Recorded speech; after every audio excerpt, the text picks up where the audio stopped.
ഈ കിഴവി ഇതിനകത്ത് എങ്ങനെ വന്നു കയറി? ഇന്നലെ പകലങ്ങാനും കയറി കിടന്നതായിരിക്കും. ഇന്നലെ സന്ധ്യക്ക് ഞാൻ ഈ ഊട്ടുപുര കൂട്ടുമ്പോൾ ഇതിനകത്ത് ആരുമില്ലായിരുന്നു. കിഴവി കിഴവി എണീക്കാൻ എണീക്കാൻ.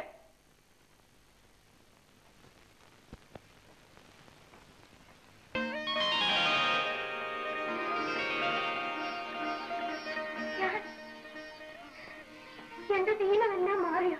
ദീനം ആർക്ക്? എനിക്ക്.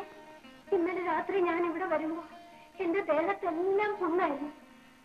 അമ്പലനടയിൽ ഇരുന്ന എന്നെ തങ്കം പോലുള്ളൊരു പെണ്ണ് ഇവിടെ പിടിച്ചുകൊണ്ടെന്ന് കിടത്തി കുടിക്കാൻ വെള്ളം തന്നു. അത് കുടിച്ചുകൊണ്ട് കിടന്ന എന്റെ ദീനമെല്ലാം ഒരു രാത്രി കൊണ്ട് മാറിയോ? ഇതൊന്നും മായ. അമ്പേ നാരായണ. മഹാമായയുടെ ദീനം.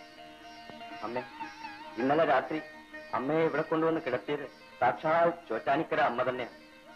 കരുണാമയിയായ ആ ദേവി തന്നെയാണ് അമ്മയുടെ രോഗം മാറ്റിയത്. എന്റെ ദേവി, ഈ ഏഴയിൽ കാരുണ്യാമൃതം ചൊരിഞ്ഞ കൽപ്പകവല്ലി.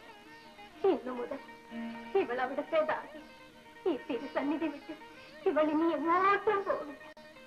അമ്പേ നാരായണ.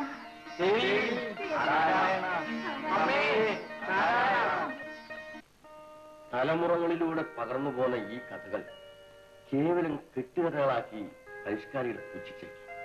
എന്നാൽ ഈ അടുത്ത കാലത്തായി ഇതുപോലെ അത്ഭുതകരങ്ങളായ പല സംഭവങ്ങളും നടന്നിട്ടുണ്ട്.